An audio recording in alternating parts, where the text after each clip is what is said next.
So, why customer centricity is a necessity? So, in today's competitive landscape, where there are multiple brands they're available in the market is dynamic in nature, it's constantly evolving, the customer needs and preferences are changing with times. So, it's very important for the business organization to keep a tab on such movements and ensure that the right kind of marketing strategies are implemented which leads the organizations towards sustainable growth and success. So, customer centricity is just not a buzzword, it's a strategic approach that the businesses need to move towards. They can't have just a product mindset, they need to bring the customer and include them in the co creation of the products and services. So, why customer centricity is a necessity? I'll take you through 7 points over here, and then I'll kind of explain each and every point later on. The first is the evolving customer expectations. Second is the intense market competition. Third is the building customer loyalty and retention. Fourth is how organizations are leveraging data for smarter decision making. Fifth is the power of brand advocacy and word of mouth. Seventh is adaptation to market shifts. And the last is competitive differentiator or brand identity. So these 7 points we will delve into in order to understand why today customer centricity is a need of the hour. So why customer centricity is a necessity? Let's look at evolving customer expectations.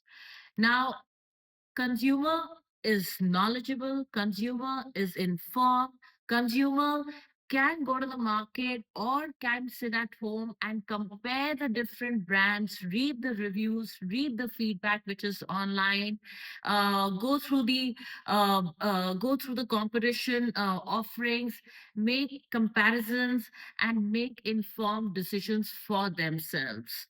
So the consumer definitely has evolved with times, so it's important for businesses to step in with probably I can suggest three elements over here, that is personalization, seamless integration, offering high quality of products and services to the customers, and ensuring speed. So when we talk about personalizations, again, I would like to repeat the example of Amazon. They have done a wonderful job with respect to sending personalized recommendations to the consumer. In fact, that is one of that is in fact a customer centric organization.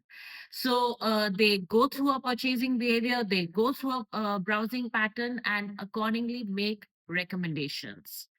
Seamless integration. Now, I am a consumer, whether I'm interacting with a brand offline or online, on their website or on the apps, I, as a consumer, expect seamless experience, convenience, accessibility, and ease of navigation on wherever I'm accessing that particular brand.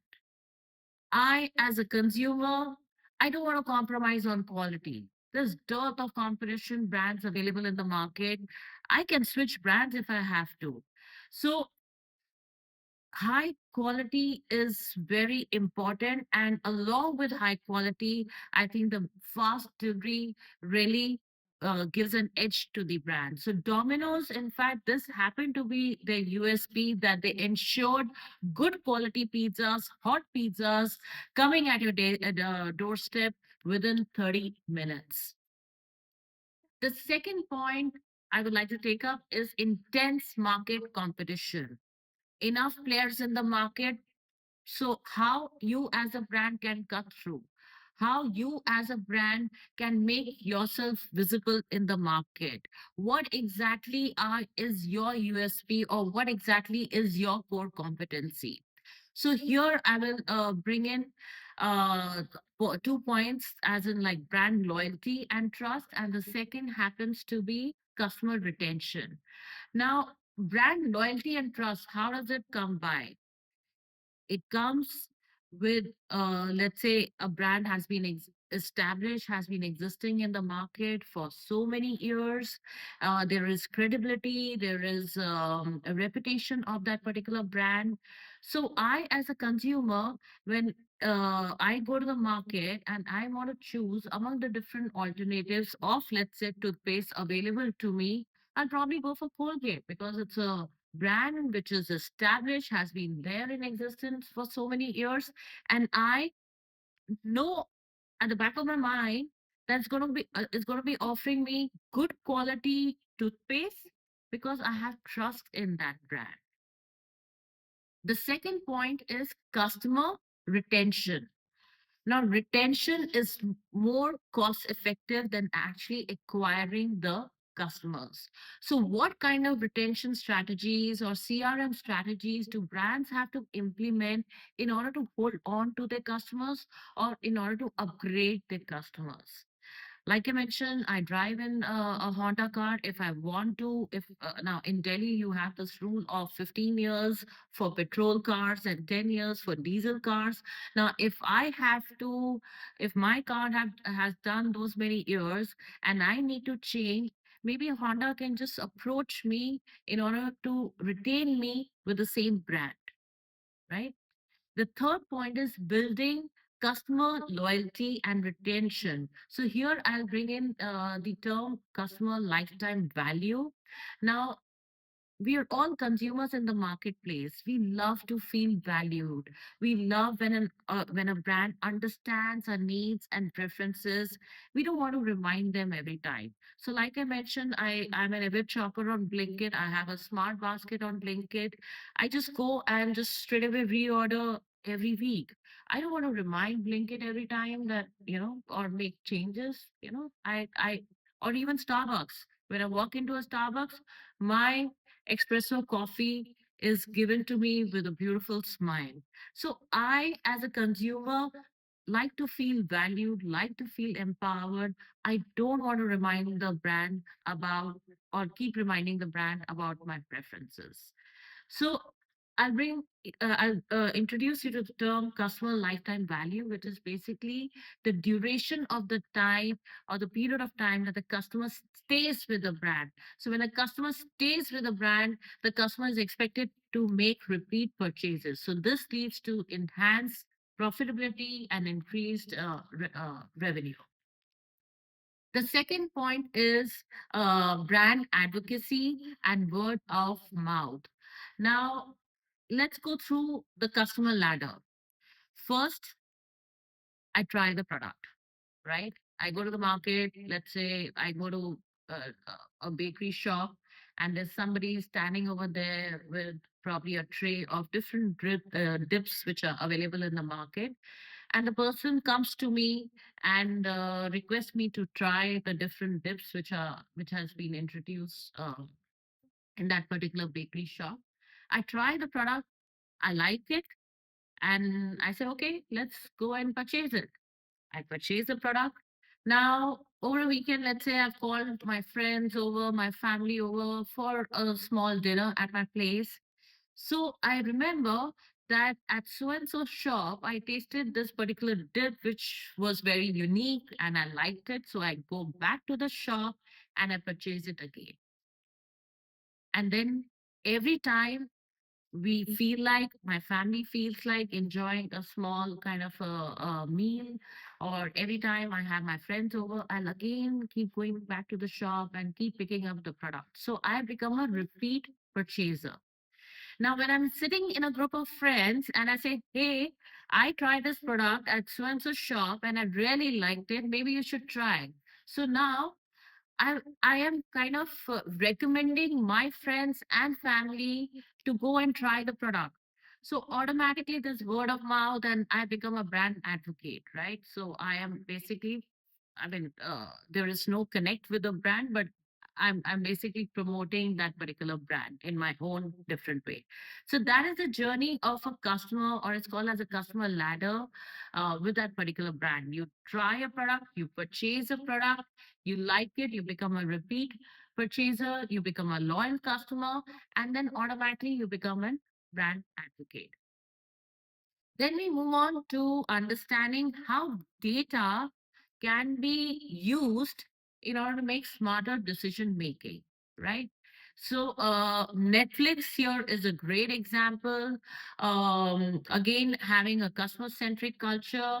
Now, how did Netflix come into existence, first of all? So, we had earlier blockbusters selling DVDs, and then they realized that the customer wants more. The customer is moving ahead. There's technology integration, and the customer's loving the use of technology in their hands. And hence came the streaming services. Now, I enjoy watching Netflix over the weekend. There's certain series that I love watching. I love watching documentary. I love sometimes going back to the Hindi Bollywood movies, the old timers. I love watching that. So the Netflix is watching me. It's seeing that what is it that I like, what is it that I don't like, and accordingly they choosing and picking and sending me those kind of recommendation links. So how data can we leverage to make smarter decision making? The power of customer advocacy and word of mouth. Once again, we're touching again on this particular point. So today's consumer when they want to make a purchase, they just don't straight away go to the market and make an impulsive purchase. They like to read about it. They like to ask their friends, family members. They like to gather as much as they can with respect to the social proof or evidence with respect to the brand, product, or service that they want to avail.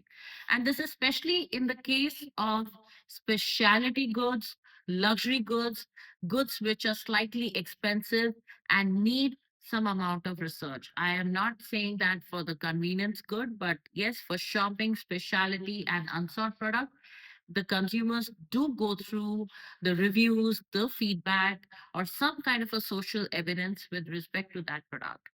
Now, if I take the example of Airbnb here, now here the guest will book a property based on the reviews. The person will check the amenities, the facilities, the accommodation, but over and above, they definitely go through the reviews before booking the place. So on one hand, we have the guest who is reviewing the host. On the other hand, you also have the host reviewing the guest. What was the experience like? Whether the guest was very finicky about things, or was it easy? Was it smooth? Was the guest too demanding? Things like that. So the host can also go back and put up a rating for the guest. So it works two ways. So this leads to advocacy. Now, if the guest has been happy with that particular Airbnb accommodation, the guest will always go back with a smile, will carry memorable experiences about the stay, and whenever the guest comes back to the same city, would always like to stay there. And at the same time, the guest will also recommend the place to within the ecosystem. So that's word of mouth, and automatically the guest becomes a brand advocate. We'll also take the example of Tesla here. Now, they have immensely relied on word of mouth marketing campaigns. They try to bring the customer, they try to bring the insights of the customer. They have fostered a community of passionate and loyal customers. And these are the people, this small group or ecosystem helps Tesla, Elon Musk into creating innovative and bringing new technology into the products that they are offering. They were the pioneers in fact electric vehicles. So this particular thing has really worked very well for them. Uh, the next point is adaptation to market shifts. Now, this is very, very vital for a business organizations to stay alive and kicking in this marketplace and space. Now, I'll take you back to the COVID and the pandemic days. We are here in the educational field. Now suddenly we realized that we had to go off the classes, and the students were at home, but our education can't stop. The learning cannot stop. So what did we do? We immediately moved on to these digital platforms so that we could reach to our students. Now, if we had not done that at that point of time, probably we wouldn't have been existing today. So businesses need to see this. I mean, it was a natural pandemic epidemic had that happened, and businesses need to see this and adapt to these changes, adapt their or mold their products and services so that they're not losing on to the customer. Another example that I could take here is India. They had released a campaign. It was a Diwali campaign, I think sometime in the year 2015 or 16, wherein they named the campaign as Jashn-e-Riwaz Diwali. Now, there was a whole lot of controversy against Fab India because Diwali happens to be a Hindu festival. It disturbed the sentiments of the Hindus, and immediately Fab India had to bring down that particular campaign. And overnight decision it was, and they replaced it with Chil Mil Si Diwali. So brands need to adapt to the market shifts. Brands need to see how the market is moving, what the sentiment of the consumer is, and accordingly change, be agile, and be in the evolution stage. Otherwise, they'll remain static and people will forget about them if they're not moving ahead with times. Example like Kodak, some example like Nokia, we all know what happened to them. The last point is creating a competition, a key differentiator for yourself, and creating a brand identity. Brand identity is the image of a brand in the consumer mind, the perception of the brand in the consumer mind. And how does this happen? It happens with the associations that the consumer has with that brand. It happens with what they hear from their ecosystem. It happens from basis brand reputation and credibility. Now, if I take the example of Tata's here, we all know that it is a brand which is offering high quality product and services through the different business verticals that they have. They are into philanthropy, and you feel it's a most trusted brand, right? So, and this is how they have created a differentiator for themselves. So, just to wrap up, with respect to why customer centricity is necessity, has become the need of art today, I think it's very important for brands to keep a tab on the evolving customer expectations, on the changing market dynamics, on how they can integrate technology for making better decisions, how they can build brand loyalty and trust among the consumers, how they can convert their loyal customers into brand advocates, how they can make use of word of mouth viral marketing campaigns, and how they need to be agile and innovative at the same time. So this week we're going to be talking about why customer centricity is so important and has become an essential part of the business landscape. And when I look back, and today also, if I have to share an example with the students on customer centricity, the first brand that comes to my mind is of Carrier family. So, and I see that this company has deep rooted the values and beliefs and has created a culture which is very employee focused. I stayed here for 3 years, but I've always come back to this organization. So, what we would like to know from you, like Sanjay, as a brand ambassador for the employees. So, what I would like to know from you is what leadership skills are required to foster and sustain a customer centric culture? See, first of all, a customer centricity is something that has always been there, right? You're in the business of selling to customers. You cannot do without that. So, but the formats have been changing over the years. If you look at today's customers versus yesterday's customer has far more choices. our ability to hold on to the customer has to be that much more threat. That's right. And it's not just the choices that the customer has, but the landscape has changed. You have social media. Before, an unhappy customer could probably reach out to 10, 15, 20 customers. Today, via social media, um, it's infinite. Yeah. So be able to be customer focused. This is a critical thing. And customer focus is not something you can give lip service to. This is something that needs to be built into the DNA of the organization. That's right. And it's not one function or the other.